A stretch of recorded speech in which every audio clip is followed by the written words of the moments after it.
Thank you, Stephanie. Thank you. That was just so amazing. But as impressive as Amy and Stephanie are, what I find most inspiring is that there are many students like them in our AI for All programs. But so far, I've only told you half of the AI for All story, the part about how it started here at Stanford. By 2016, the demand for our Stanford camp far exceeded all expectations, with students flying in from Ohio, New Jersey, Connecticut, or even China. We realized Stanford alone couldn't keep up. As luck would have it, I crossed paths with a true ally in the fall of 2016. Melinda Gates and I began a series of conversations about our concerns and sense of urgency to make AI and tech more inclusive and diverse, starting from students in classrooms and reaching to workplaces in the industry. Not only did she support and encourage our vision for AI for all, but she coordinated an early funding round to help us grow. And that quote I used about guys in hoodies earlier, it was hers. What began as a Stanford program became a national nonprofit in early 2017, co-founded by Olga, Dr. Rick Sommer, myself, and a great team of staff led by Tess Posner, board members, and advisors. That year, we expanded to a second campus at UC Berkeley. Now, in 2019, I'm very proud to say we'll be on 10 campuses this summer, from Boston to Pittsburgh, from New York City to Phoenix, Arizona, and many more are in the plan. Dr. Olga Rusakovsky, now graduated and an assistant professor at Princeton, founded a chapter there as well. Our students expanded to become an even more diverse group, with an emphasis on women, people of color, and students from low-income families and rural communities. This simply wouldn't have been possible without the generous support of Melinda Gates, among many others. Now, I have heard that behind every great woman, there is a great man. And I think it's actually true in this case. Melinda Gates and her husband Bill Gates co-founded and run the Bill and Melinda Gates Foundation, which has dedicated itself to expanding opportunity to the world's most disadvantaged people and communities. They've done truly amazing work on global issues like healthcare, education, and income inequality, and are perhaps most famous for their aggressive mission to eradicate malaria. Bill, of course, has his own legacy in tech, which began by writing a basic language interpreter in 1975. He co-founded Microsoft and led the company to become the worldwide leader in business and personal computing software and services. After decades spent in the software industry, which he arguably helped to create, he shifted his focus to working at the Bill and Melinda Gates Foundation in 2008. As a tech leader turned philanthropist, Bill is a valuable ally in our quest to use technology to make the entire world a better place. So to join Amy and Stephanie in a conversation about the future of AI, please welcome Mr. Bill Gates.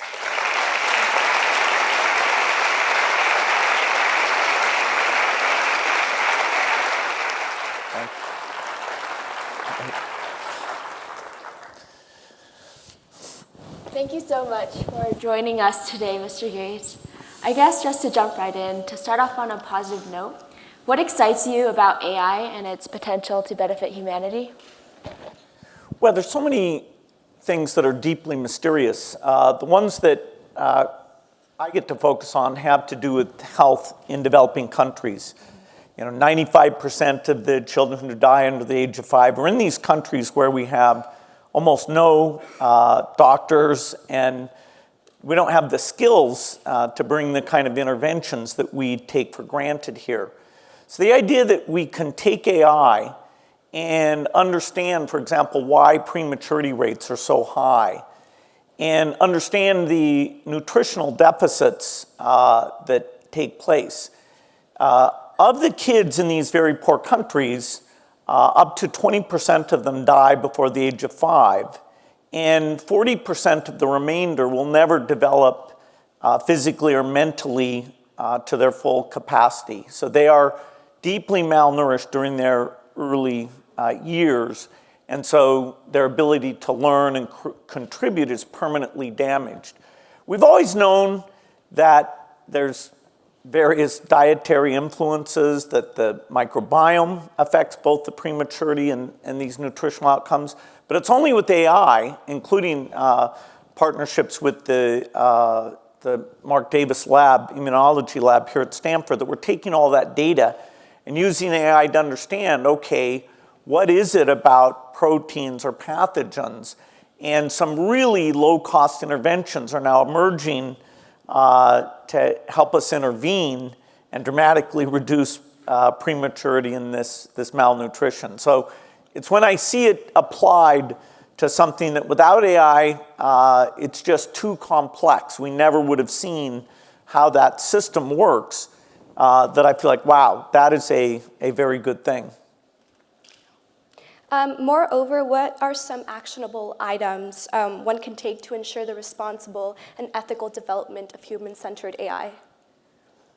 Well, the world hasn't had that many technologies that are both promising and dangerous. We had nuclear energy and nuclear weapons.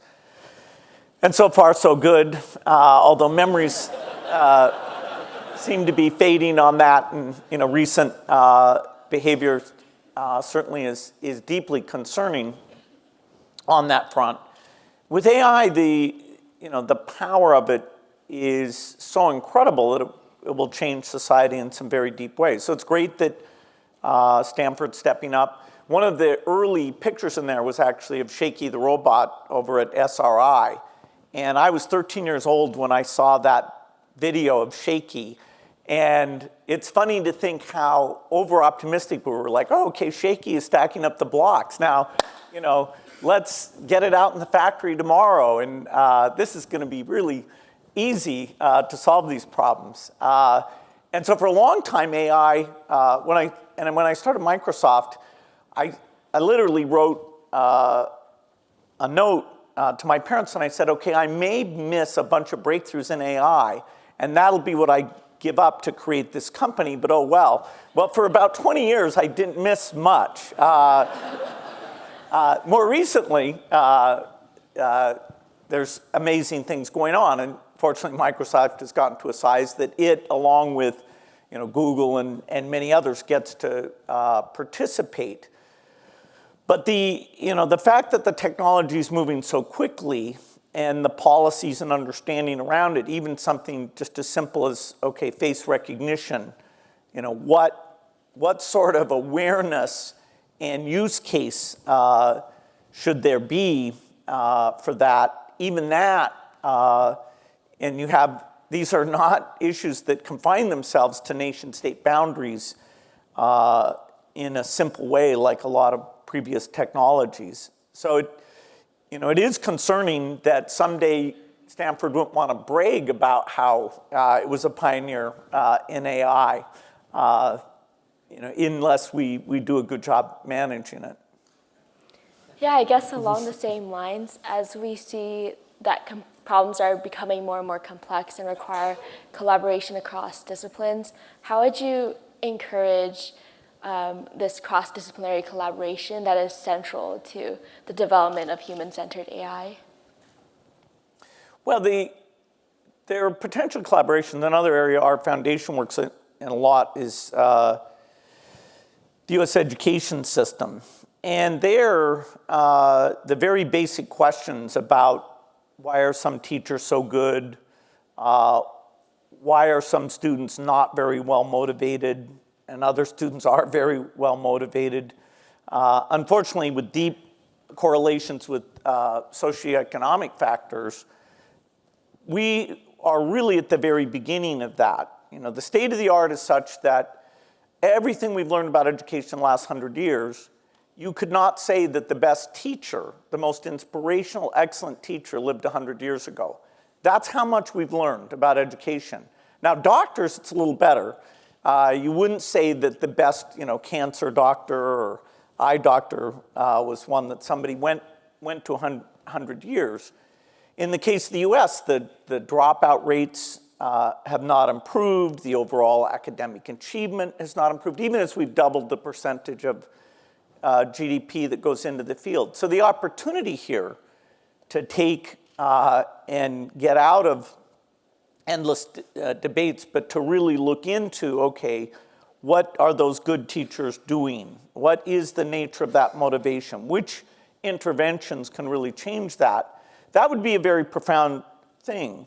Education is sort of primal, and yet if you look in the R&D percentage that society assigns to education, where do the smartest people go in? Do they go into educational research? How does the educational research budget compare to, say, the NIH research budget? What is the equivalent of BERT in the world of educational research, where somebody has something profound and everybody goes, ooh, that's so fantastic? There is no equivalent. It's a kind of a desert. So anyway, I think it is a chance, given the incredibly general purpose nature of these technologies, to find patterns and insights. It's a chance to do something in terms of social science policy, particularly education policy, also, healthcare quality, healthcare cost.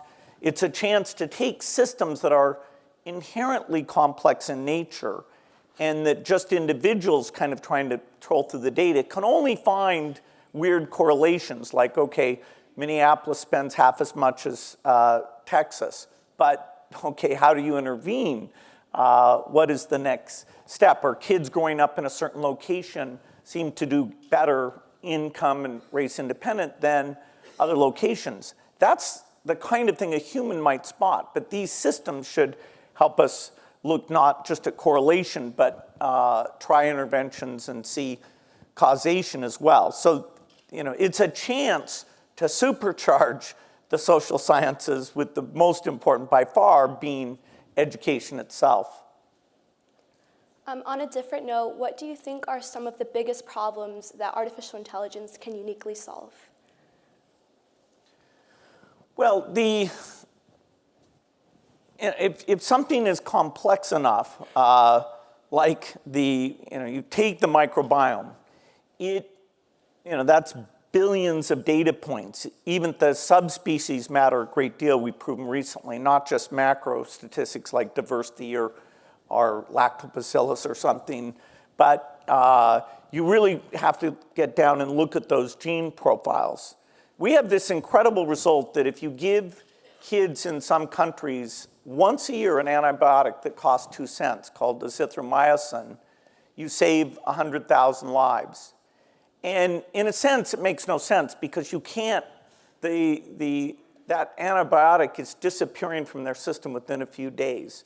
So there's something about their microbiome, the intestinal gut junction health, that has this profound effect. And I don't believe that without machine learning techniques, we will ever be able to take the dimensionality of this problem and be able to find the solution about what is going on there.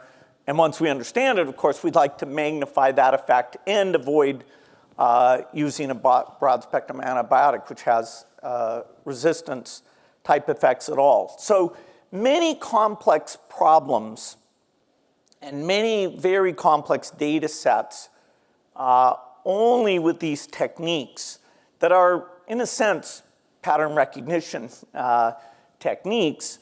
The upper bound before the breakthroughs in machine learning was such that many deep societal problems were not tractable. Now, if we get the data sets, make sure they're used appropriately, because I think we can deal with privacy concerns and yet still have the type of deep longitudinal information that would reveal these patterns. And so it's a chance, whether it's governance, education, health, to accelerate the advances in all the sciences. Yeah, you mentioned the potential that AI has to benefit society in many ways. Could you talk about an AI application that has already been positively transformative to society?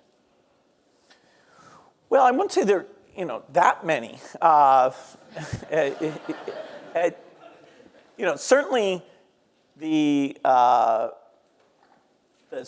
search engine technology that Google or Bing are using, which has been greatly beneficial. The amount of AI that's being applied there is super impressive, and that led to the sort of foundational in terms of the cloud platform and how that was created in a very generalized way. In terms of actual medicines that would not have been discovered, the next 10 years are where you're going to see that in this dramatic form. In particular, the work on prematurity. To give an example, we took the 23andMe data, working with them, and saw by using AI learning that there was this deep association with malfunctioning selenium processing genes and risk of prematurity. And so we literally have now 20,000 women who live in areas of Africa that their natural diet has no selenium in it, that we are intervening by giving them small amounts. So we'll know 18 months from now, and based on preliminary data, we expect to see about a 15% reduction in prematurity, which for Africa as a whole would project out to be about 80,000 lives saved per year.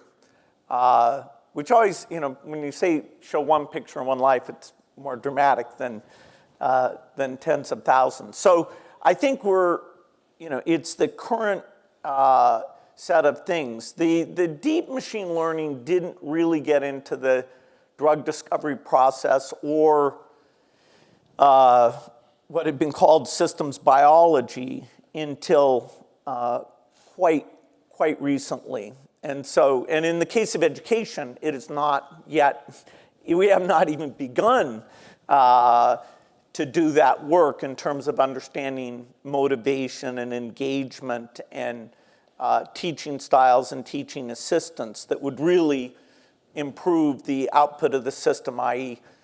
better learning, less dropouts, key things that the current status is deeply unsatisfactory. I think for the remainder of the time, we would want to open the floor for some questions from the audience. When it is your turn, please state your name and affiliation. And in the interest of time, please keep your questions brief so we can get to as many as possible.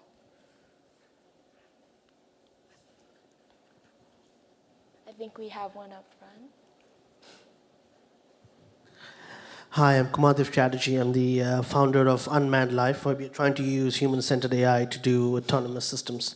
And so my question back to you, Dr. Gates, and of course to you was, where do you see the boundary between ethics and machine learning, particularly when it's applied to autonomous? So we're moving to an autonomous society where most things will be done by machines in one way or another.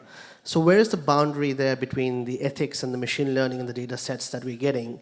It's particularly because autonomy can be very, in a certain sense, very anodyne. So how do we ensure that ethically it does the right thing? Well, it's a very broad question. There's different domains and there's different degree of autonomy.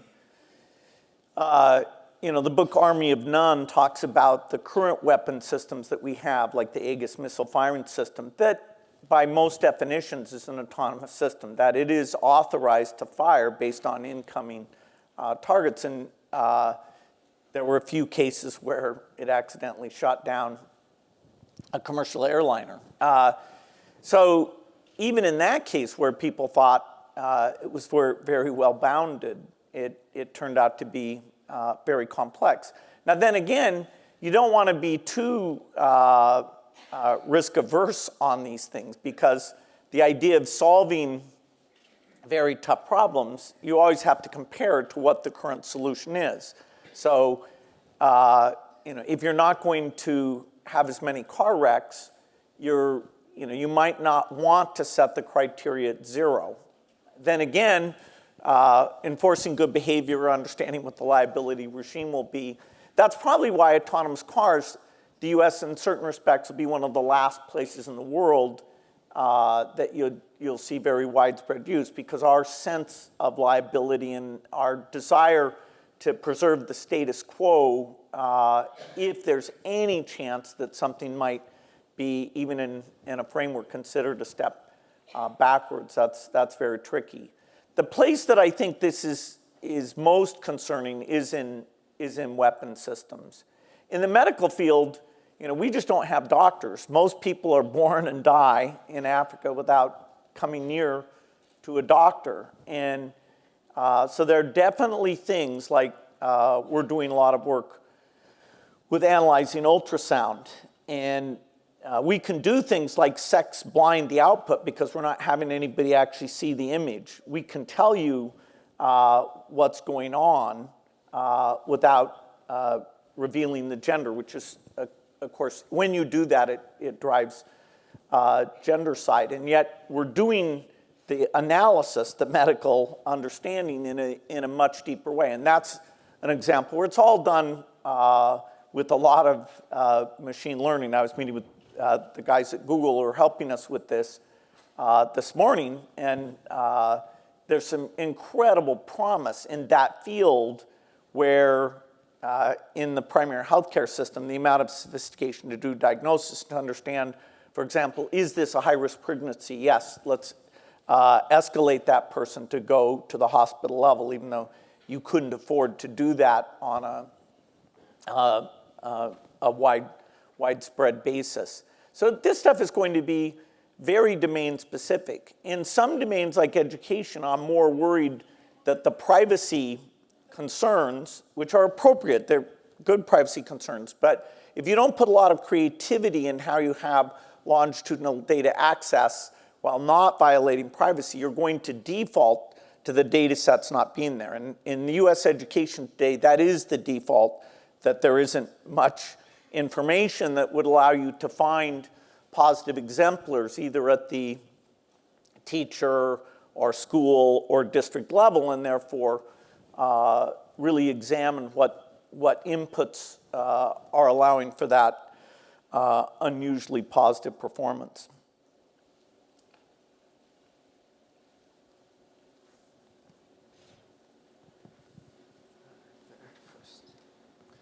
So if you're thinking deeply about technology and ethics, are there any things that you think in retrospect you might have wanted to do differently in your time leading Microsoft, or any lessons you learned thinking about that past?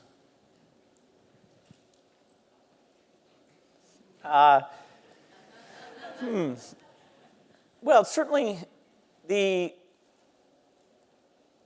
really profound societal changes from personal computing are really just beginning. And so we didn't disrupt the way that people get news or communicate. It led, the PC led to the internet, led to the cell phone, led to social media today. And so the awareness that once you had made that access to information, including information that stimulates you or that you agree with, and that you could cluster in that way, there wasn't a recognition way in advance that kind of freedom would have these pretty dramatic effects that we're just beginning to debate today. A lot of the personal computing early period, we were worried about the so-called digital divide. That is, that the computers would be available to the kids who are better off and accentuate rather than reduce. Now, at a classroom level, the actual data about the value of computers in the classroom is essentially nil. So that's good. We didn't create this gigantic digital divide. That is, the schools with the computers are just as bad as the schools without the computers. which in an absolute sense, they're quite bad. And so sometimes you get false positives when you worry about, because you think your solution is so incredibly magical. There are things in terms of internet access, getting that out to rural areas, getting it into parts of Africa. That's a unfinished agenda that through a variety of cheaper satellite antennas, so-called white space type access. I do think that general connectivity issue that we've been working on for over 20 years largely will become a solved problem. And I hope that computers prove to be very valuable in classrooms so that then we do have the need to get them out on a very widespread basis. But only at the individual levels do you see, in terms of the highly motivated learner, do you see that it really has changed the learning outcomes. And that's only in, say, the top 15% of the highly motivated learners. Hi, my name is Ron Lee. I'm a physician and focusing on integration of AI in clinical processes for the healthcare system at Stanford. We often think about in medicine and other fields of relying on AI to reduce error. And even in medicine, we have seen algorithms with error rates that are lower than that of the human.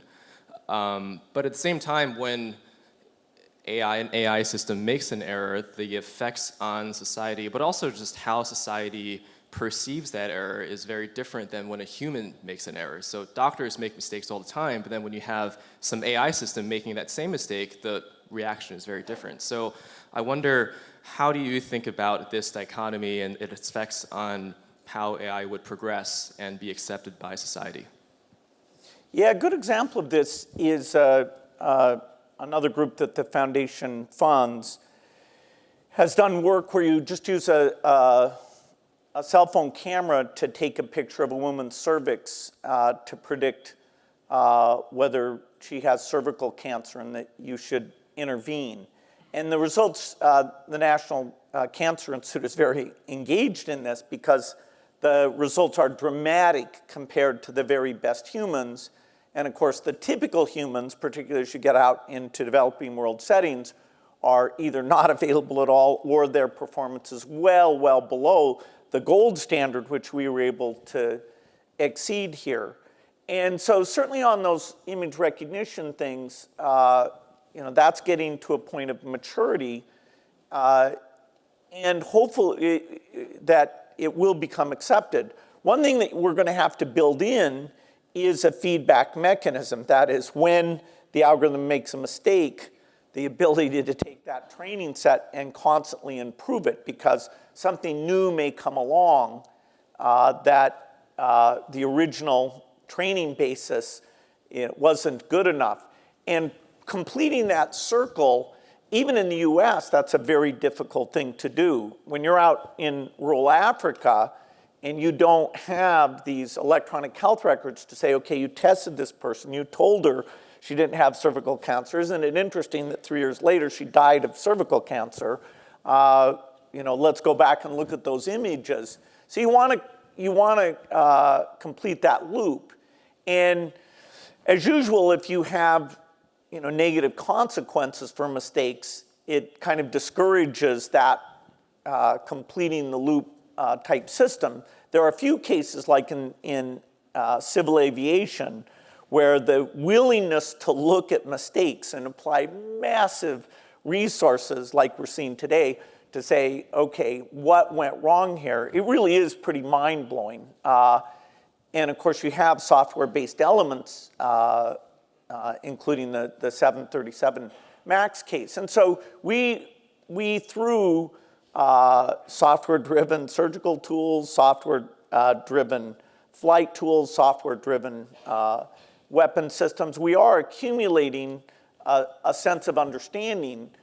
It is fairly troubling that today's deep learning systems are mostly opaque. And so one hopes that sometime in the next decade, somebody comes up with AI systems that are both as good are better than what we have today, and yet have a degree of explainability, including the sort of strange false positives that make absolutely no sense to human cognition that still, for most, take the visual side of these things, do trigger in a way that is somewhat, would not have been predicted.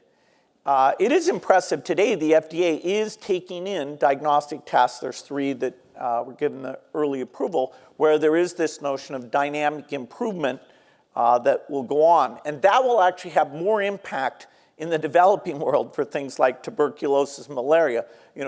We just have way more lives to save than the US does. I mean, if everybody in the US, lived to 100, it would not match what we can do in the developing world in terms of the net change to human benefit. So it's nice that it gets piloted here, but a lot of the impact is where you don't have the human comparator is not at all what we take for granted. My name is Elin Tai. I'm a Stanford PhD student, and I'm curious about so in the past few weeks, we just had a lot of rains in Northern California, and it's hard to imagine here we have been suffering from droughts in the past few years. Now we are suffering from the impacts of floods. So I'm curious, in terms of AI, how do you think we can make use of AI to help those who are affected by floods or other kinds of natural disasters, and allow the whole society work together, not just within Stanford bubble, but also make the huge impact and work with the citizens together? Thank you. Yeah, the last time I was in this room, we were talking about climate change. And of course, climate models are extremely imprecise. Unfortunately, AI alone will not make those models precise. The amount of data that you would need to really understand, over a period of months or years, weather conditions requires a really pretty unbelievable amount of data. You can sort of prove it because of the huge nonlinearities in the system there.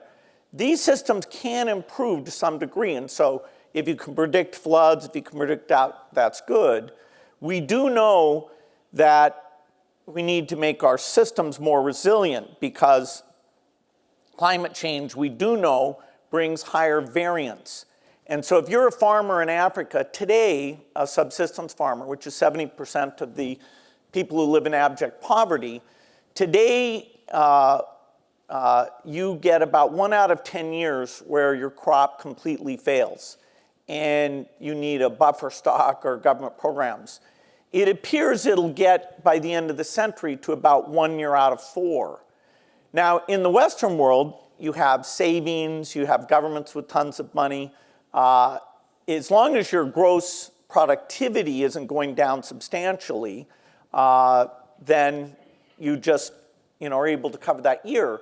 If you're a subsistence farmer, what it means is that your kid is getting so little nutrition that if they survive, they are permanently damaged. And so it'd be great, to have the very best AI work and the very best weather modeling work and the data collection. That is actually a huge limiting factor, is how you program up the resolution of the initial conditions, including in the ocean, the hardest piece being the biosphere, because you have very nonlinear reactions to weather and heating within the biological systems, including the biological systems that are in the ocean. So I wouldn't sit here and make some fantastic prediction that we will be able to model out those negative things. You want to have a lot of extra resources. You want to be agile about bringing those extra resources to bear,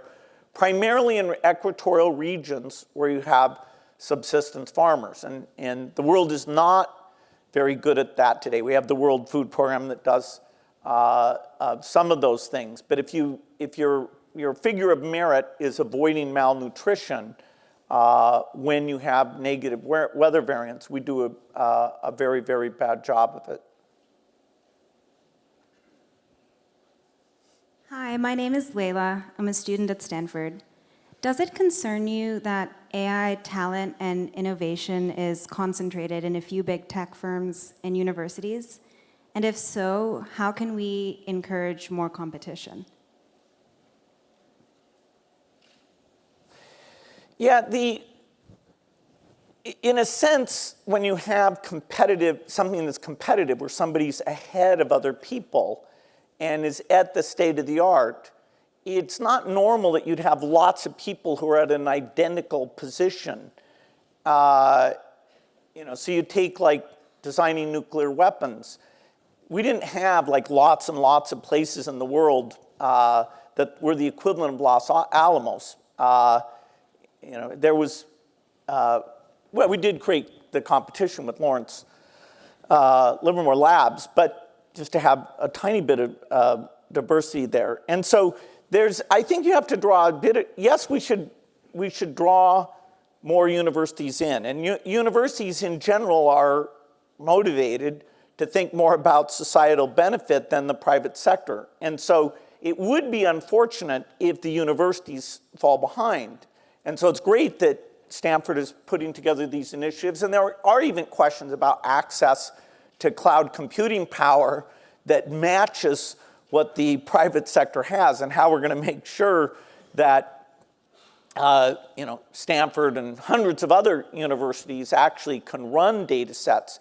I mean, for example, if you want to look at bias in word embeddings, you better be able to create the state-of-the-art word embedding system and have access to play around with that system. And unless we're careful, the private sector will kind of run away, not just with smart people, but also with the ability to do super, super complex models. So yes, it'd be good. Most advanced technologies in the US post-World War II were created as part of the military-industrial complex.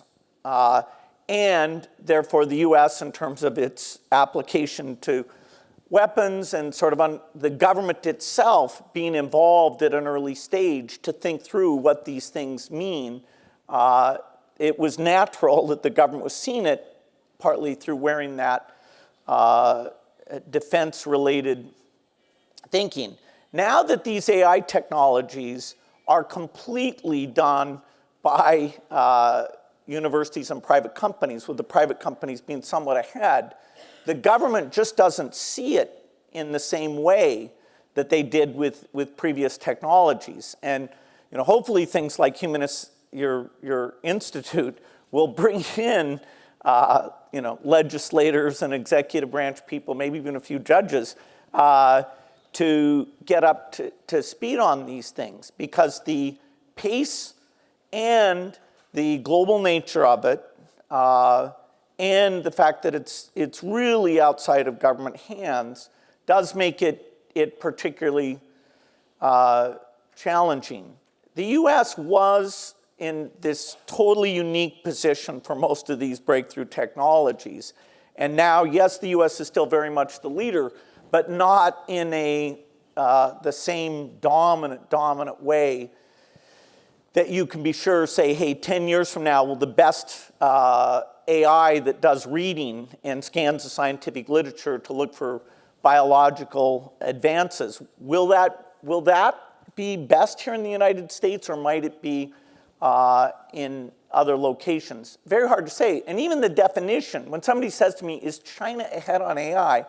That's an ill-defined question, because there isn't a boundary where there's, oh, that's Chinese AI. Oh, that's US AI. For Microsoft, we have a lab in Beijing. Google has a lab in Beijing. Some of the best AI work in the world is being done across the street from Tsinghua University. Now, what kind of AI is that? It's global AI. And if people start thinking of this in terms of nation-state terms and try to draw boundaries, that's going to be potentially difficult and potentially quite problematic. I'm afraid that's all the time we have for today. Please join me in thanking Mr. Gates and Stephanie for being here with us today. Thank you.